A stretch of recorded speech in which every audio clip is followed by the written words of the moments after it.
we're coming back to you live from the recording booth. Coming back to you live.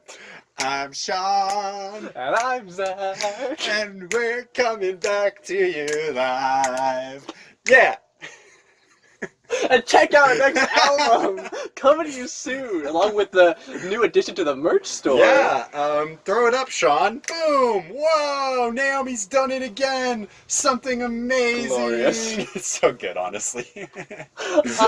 I'm just so happy that we actually have someone willing to do these stupid ideas. Yeah, seriously, man. Because it makes it all, like, it's one thing to talk about it and, like, joke about it, but when you see it in actuality, It's truly just like, it's art. And it's even like, it's better because it's not just like me doing it. Because like, I come up with a dumb idea and then I make said dumb idea, and A, it would just look worse than what she can do anyways. But B, like, somehow having like, like hired help.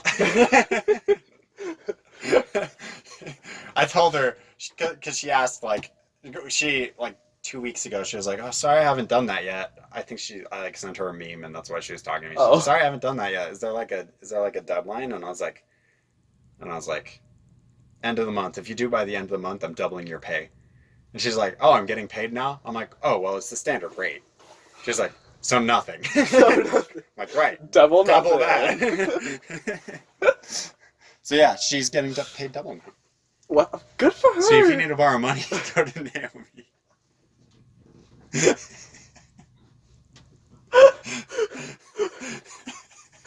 I'll keep it in mind. I gotta send her this. I didn't think I.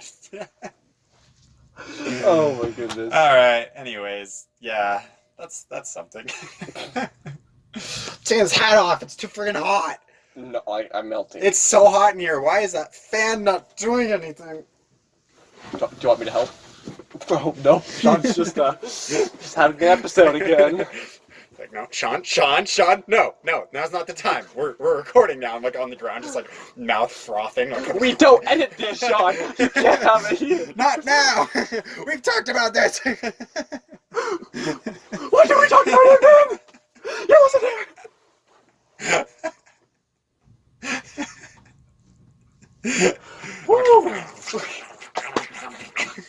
I quit.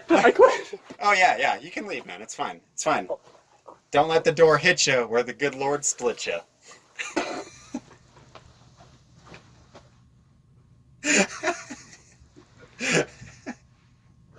Okay. That just happened. I'm gonna be honest. I heard that in a YouTube video this morning, and I was like, I have to use it at all costs today. I will find a way to incorporate this. I'm so glad you just stood up and pretended to leave, because it made it way more natural than when I was just gonna be like, okay, you can leave now. I'm glad we could get on the same page, Sean. I'm glad I could help you out. And that's today. so tight. We're so like connected. Oh, it feels so. Bro. No. Bro. I Bromance. Speaking of bromance, let's talk about Carl Jung. Who? Exactly. This is actually what I wanted to talk about, though. Okay, so You have to give me some context. yeah. Well, I've told you a little bit about him. He's one of the early is he one of the psychologists. Yes. Okay. He is one of the early psychologists. He was really tight with Freud. That's like my professor explained this whole story between them, and the whole time I was like, I wish I could make like a Hallmark Christmas special out of this. Like, it's so cute. I mean, we could. But it would also be disturbing because it's Freud. We still could. And like Jung's like, you know, Jung is, if they're best friends, like obviously.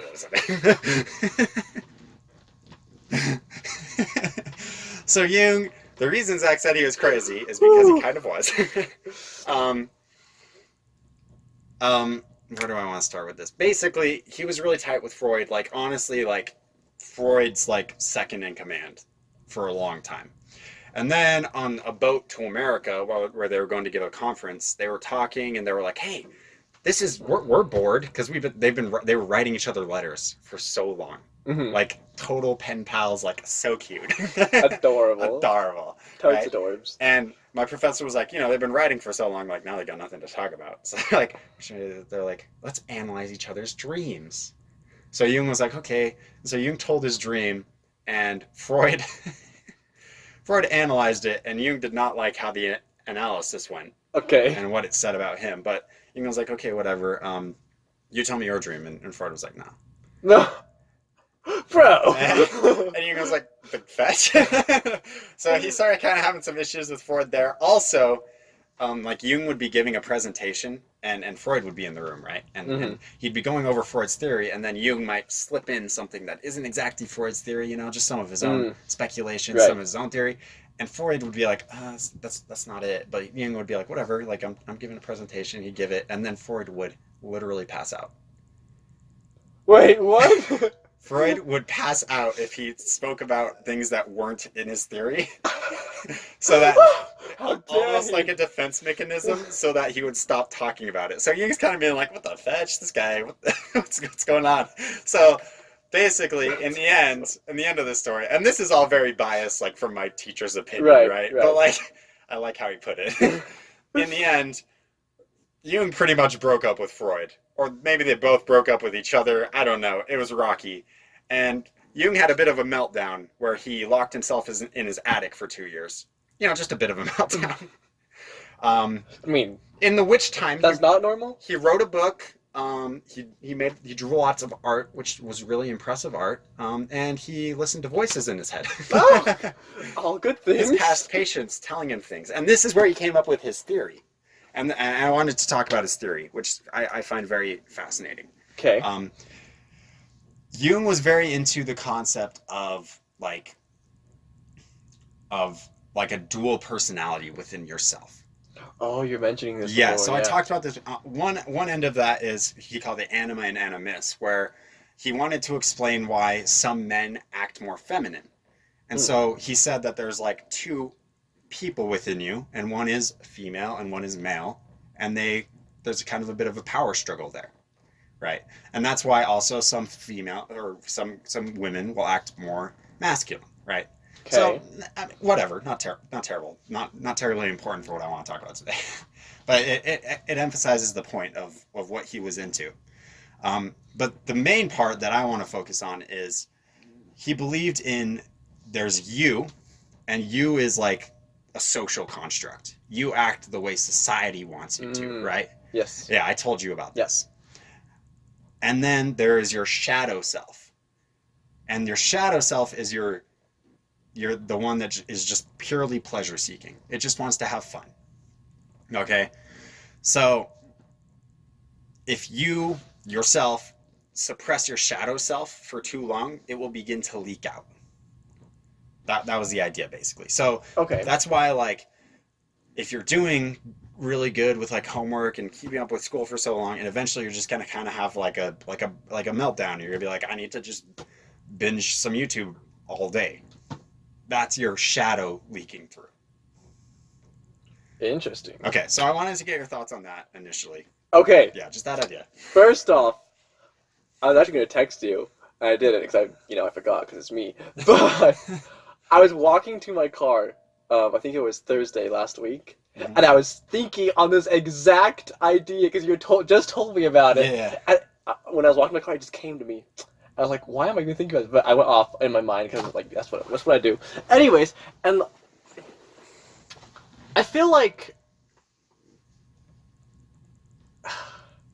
I can't say like I agree with this theory 100%, but like I feel like there are points where it's like it makes sense because for me at least, I feel like I kind of have a little bit of that like every day. Yeah, for sure. Because I feel like I come to school and I do things because it's expected of me. I act how I'm expected to act, and then I go home and like just shut down. I go home and like I know I should keep working on homework and being productive, but I go home and like the first thing I do is like grab food, watch some YouTube, and I just let go, and then I have to like refocus myself later that night to do what I should be doing because society tells me I need to be doing this, right? Mm-hmm. So like I can kind of see it in a way. this is what I find so interesting about the theory. Go to my YouTube channel. Go to I think it's the second or third video. It's a video called My Dual Personalities. So this is 17 or 18-year-old Sean basically explaining this, but talking about me. So, Sean, I mean, not to that degree. I didn't say a are shadow you one of the self, crazies? but I wanted to. I was asking why is it in some situations I find it so easy, or I think in that video. Don't actually go to that video. It's really cringe. But I'm going to that video now. I mean, it's super cringe. I'll enjoy it. That's one of my least favorites. But I was asking why am I in some situations very able to be open, especially in this, a podcast with you here, I can just talk. Whereas if I go into class, I'm gonna shut down. And even sometimes when I'm with my friends, I'll be very open, and then suddenly I'll just be shut down time. It's just never mind. When I hit under the pool table, you know, I just get tired and I leave. I became a nuisance. Exactly. Well, you're always a nuisance. I mean, more than usual. So, I don't know. That's why I found this theory so interesting, is because I was basically describing it. And honestly, now, a couple of years later, 4, well, I don't know if I feel the same way as I did then. But I don't know. I find it interesting that I basically was talking about the exact same thing as Carl Jung there. Right. Which is kind of weird. I don't hear voices, unfortunately. Not yet. That'd be exciting. My life would be so much more interesting if I just heard voices. Just sitting in my room, in the corner. Blanket over your head, just yes. Oh, they need to die, yes. Yeah, Sean, I would disappear. You would die? No. I would kill you? Probably. I'm going to kill you now. Oh. Sean, are you hearing voices? I should kill him? No, that seems bad. That seems bad. I shouldn't kill people. But Zach.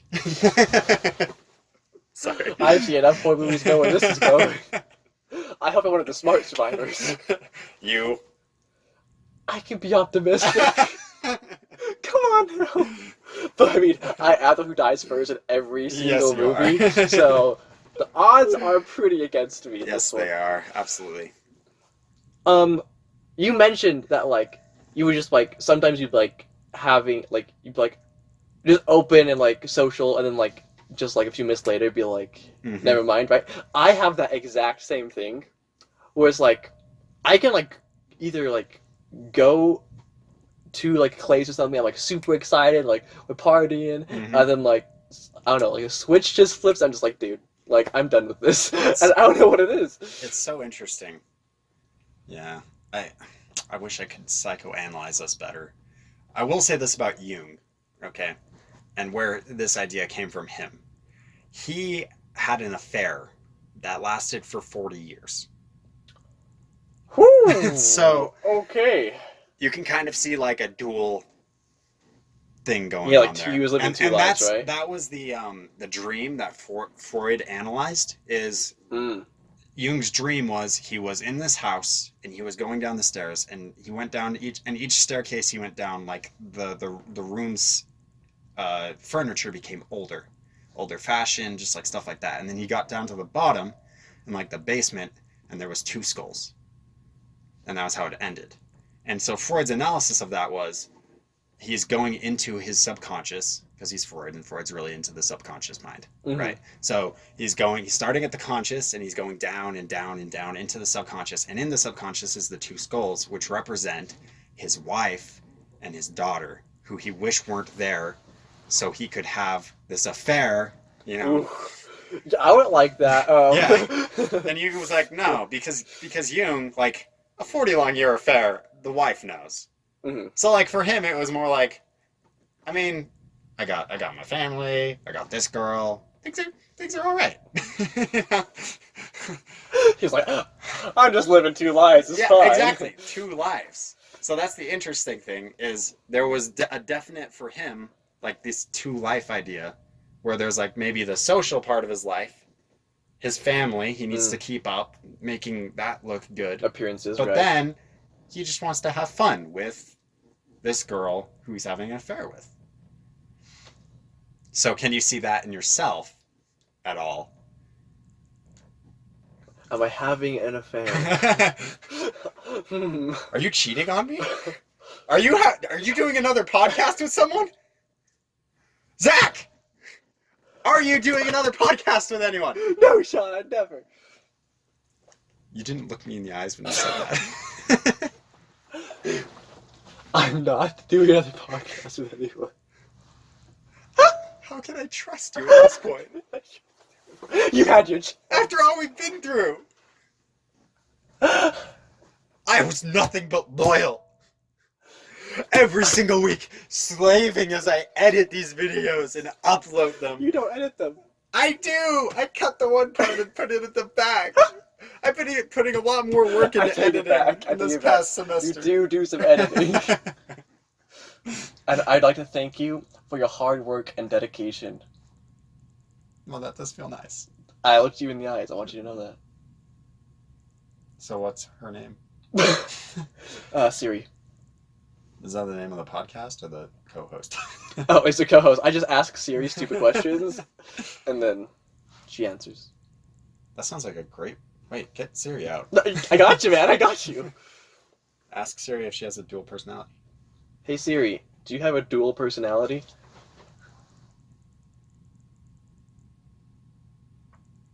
Just a sec. She can't decide. She must have one. For one side's like, I need to be... Still trying. Oh, wow. What? She can't decide, man. Siri has a dual personality for sure. I'm having a problem with the connection. I'm connected to Wi-Fi. Nice try, Siri. You can't fool me. You heard it here first. Siri has a dual personality. Well, I mean, think of it very easily. There's the male voice Siri and the female voice Siri. Proved. Now the question is, would they say different things? The other one's like, I do have a connection, but screw you, I'm not telling you. Or like just one word is slightly different. It's just like, unable to connect. Instead of connection, it's just like, they phrase it differently. What if, two minds. What does this mean? So you have two brains in your phone. You have two personalities in your phone. You have two personalities in your head. Oh, there's more than two. Oh, well, yeah. So, okay, wait. So here's an idea where we can go with this for the last minute or so. We need to create our shadow self. Okay? Oh, boy. So, like, obviously we know what we're supposed to do, but what does our shadow self want to do? You know? Sleep. Sleep. Okay, good. Number one. Sleep some more. Forever. Oh. Sorry. But that sounds quite nice, actually. No. Coma. Sleep. Have no responsibilities. Hakuna Matata, man. Matata. What a wonderful phrase. I think one thing that everyone's shadow self really wants, and I don't think we can admit this because it's subconscious, it's unconscious, but like I think what we all really, really, really want is to just go pee in the outdoors.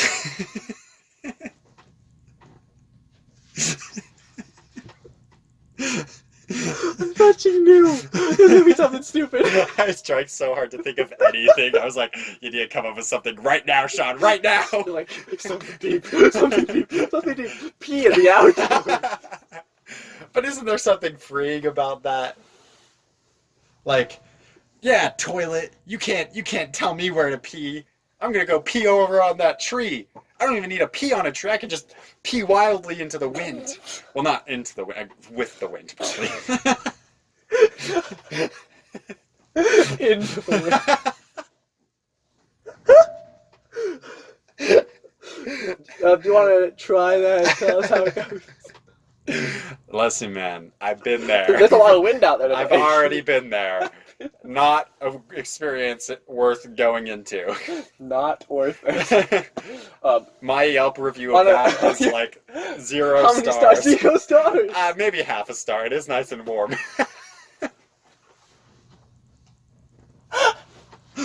Oh my gosh.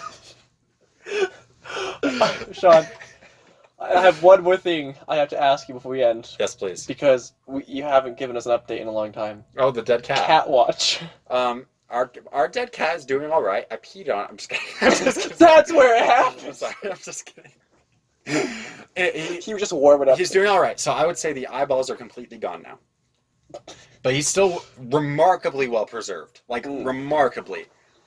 With the exception of, I think, it's the right front leg. I'm starting to see the bone coming through. But everything else is, like, pristine. That cat's been there a long time. It's been like a full month. I mean, that's when I discovered it. Like, who knows how long it's been there besides that. Poor cat. We never named it. Should we name it? I don't know. That's the. I was debating. I don't know if it's appropriate to name it. I mean, we're doing analysis on this cat after all. What do you think its dual personality was like? Its shadow self. Well, you see, its shadow self told it to be free and to run across the road. Do what you want to do. Do you think that cats have the same personality theory? Because cats pretty much just do what they want. So is there any social construct there for cats? like, okay, this isn't cats, but like in dogs, like when a dog sees another dog, it has to sniff the other dog's butt. Is that a social construct? What if that was a social construct for us? I'll move. And would you like it to? I'm not saying I want to do it. I mean, obviously, unless you want to, but it's not a big guy. I don't want to, but like, I mean, if you think it's an option. I'm like, just alone in this closet. I mean, I'm saying. The best part is we are alone in the closet. Oh, there's that guy. That's my shadow self. There's a mirror. I can see him. I love how you looked over. Just an instant smile. Hey. Looking good today. I'm still Sean. And I'm still Zach. Thank you so much for watching. Bye-bye. Bye. Speaking. Everybody loves to speaking. Everybody loves to speak. That made no sense. Thank you. You're so welcome. Oh my gosh, that's so kind of you. I know. That statement that wasn't actually a sentence or even a compliment toward me, or even toward me. Remember? I mean, it was towards you. Remember how I think last time I started off and I was like, "Do you want me to start recording now?" Yeah. Do you remember that? I was thinking about that like this weekend, and I'm like 75% sure I did that last semester. The exact same thing. What we should do is we should bring up the exact episode from last semester and compare the two and like my response to both of them and how like the first was like just going on with it, the second which was, oh Sean. I was like, side by side replay. Yeah, I was really surprised. But yeah, that's yeah. You know what I mean? Oh, I know what you mean, man. Are you picking up what I'm putting down? I'm smelling what you're cooking. Could be one of those days. I don't know how many words I have to say today is the issue. I got a few things for backup. I mean, I have things to talk about. I just don't know how long I can talk about like anything at all. Sean, if there's one thing we're good at, it's talking about things that shouldn't have been talked about for so long. All right, fair like, enough. let's talk about the fire ant. From way back yonder. That needed to be spoken of. We still need to work through that love issue. Oh, you're so right. Like, I've never seen the fire ant. I'm learning how to analyze people in my personality theory class. Yeah. Dude, let's analyze you. Oh, perfect. Let's figure out which psychosexual... Can you diagnose me? Which psychosexual stage of development you're stuck in. Probably phallic.